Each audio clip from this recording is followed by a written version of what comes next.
एक समय की बात है। एक परिवार में 6 सदस्य रहते थे।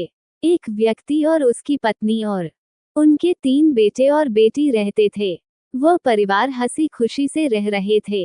उन बच्चों के माता पिता ने अच्छे से पढ़ाया लिखाया, परंतु उनमें से एक बीच वाला बच्चा पढ़ाई करने में कमजोर था। बड़ा लड़का पढ़ाई कर बड़ा डॉक्टर बन गया और छोटा लड़का भी पढ़ाई कर के इंजीनियर बन चुका था। बीच वाला लड़का पढ़ाई करने में कमजोर था। उसके दोनों भाइयों की शादी हो गई और वह सीधा साधा होने की वजह से उसको कोई लड़की देना नहीं चाह रहा था। कुछ समय के बाद उसके पिताजी की मृत्यु हो गई। पिताजी की मृत्यु के बाद वह दोनों भाई अपनी जमीन के हिस्से की बंटवारा करना चाहते हैं। उनकी माँ चाहती थी कि कभी किसी के मुंह से बंटवारे की बात ना निकले, इसलिए अपनी गांव की एक सीधी साधी लड़की से उसके बीच वाले लड़के से शादी कर दी। शादी हो जाने के बाद उसका अनपढ़ सीधा साधा लड़का अब खूब मन लगाकर काम करने लगा है और पहले से ज्यादा कहीं मेहनत भी करने लगा।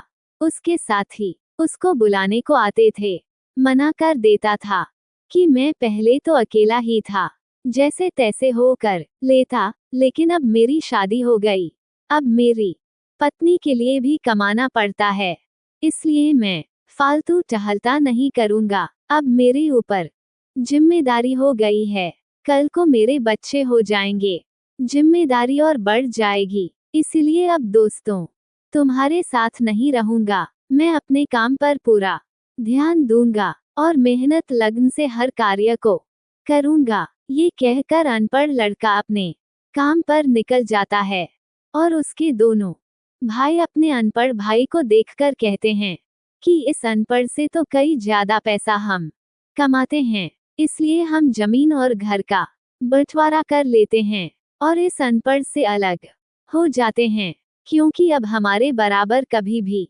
नहीं कमा सकता, इसलिए हम जमीन का बंटवारा कर लेते हैं। दोनों भाई ने माँ के लाख मना करने पर भी एक बात ना मानी और बंटवारे के लिए तारीख तय कर ली।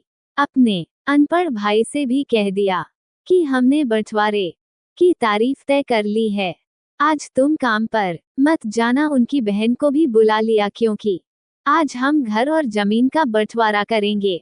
उसी वक्त उसकी बहन भी आ जाती है। तभी उनका अनपढ़ भाई कहता है कि तुम सब बंटवारा कर लेना, मुझे जो भी देना है दे देना, मैं शाम को आकर अंगूठा लगा दूंगा। इतने में उसकी बहन कहती है, अरे बेवकूफ, तू तो अनपढ़ का अनपढ़ ही रह गया। जमीन का बंटवारा आमने सामने बैठकर किया जाता है। तभी अनपढ़ बेटे की माँ अपने अनपढ़ बेटे से कहती हैं कि बेटा तू यहाँ पर ही रे, तेरे सामने ही बंटवारा होगा तो अच्छा होगा। उसी समय पर वकील भी आ जाता है। वकील कहता है कि आपका सारा हिस्सा मिलकर 12 बीघा होता है और आपका घर है। अब आप बताओ कि किसको कितना हिस्सा देना है, मैं उसी हिसाब से बंटवारे के कागज तैयार कर दूंगा। उसी वक्त उनका अनपढ़ बेटा बोलता है, वकील साहब मेरे दोनों भाइयों को 5-5 बीघा नाम पर कर दे और 2 बीघा बच्ची जमीन मेरे माँ के नाम रहने दें और घर जो है इसे मेरी बहन के नाम पर कर दें। जब तक मेरी माँ है तब तक, उसके बाद 2 बीघा जमीन और घर पर मेरी बहन के नाम कर दें। उसकी बहन कहती हैं, तुम्हारे पास क्या रखोगे? तब वो बोलता है, मेरे पास मेरी माँ है ना, माँ से बढ़कर और क्या चाहिए। वो अपनी पत्नी से बोलता है, क्यों ना अपने साथ माँ का आशीर्वाद सब कुछ है ना। वह अपनी पत्नी से कहता है, क्या मैं गलत कर रहा हूँ? उस अनपढ़ की पत्नी उसके सांस के गले लिपटकर कहती है कि माँ से बढ़कर कोई वसीयत नहीं है मेरे लिए। और इस वक्त उसका अनपढ़ बेटा भी अपनी माँ के गले लिपट जाता है। इस वक्त बहू बेटे और माँ के प्यार को देखकर बंटवारा तो एक सन्नाटे में बदल गया। तभी बहन अपने अनपढ़ भाई के गले लिपट जाती है और रोने लगती है और कहती हैं कि माफ कर दो भैया, मैं आपको समझ नहीं पाई। तभी उसका भाई कहता है कि मेरी प्यारी बहना, जितना अधिकार हमारा है उतना अधिकार तेरा भी है, और रही बात बंटवारे की, तो बंटवारा नहीं करने से हमारा जीवन रुक थोड़ी जाता। क्यों करते हैं हम बंटवारा? क्या हम एक साथ मिलकर नहीं रह सकते जैसे हम बचपन में रहते थे? एक साथ मिलकर रहते हैं तो उसी को कहते हैं अच्छा परिवार। उसे परिवार को इकट्ठा रखने वाली एक माँ ही होती हैं।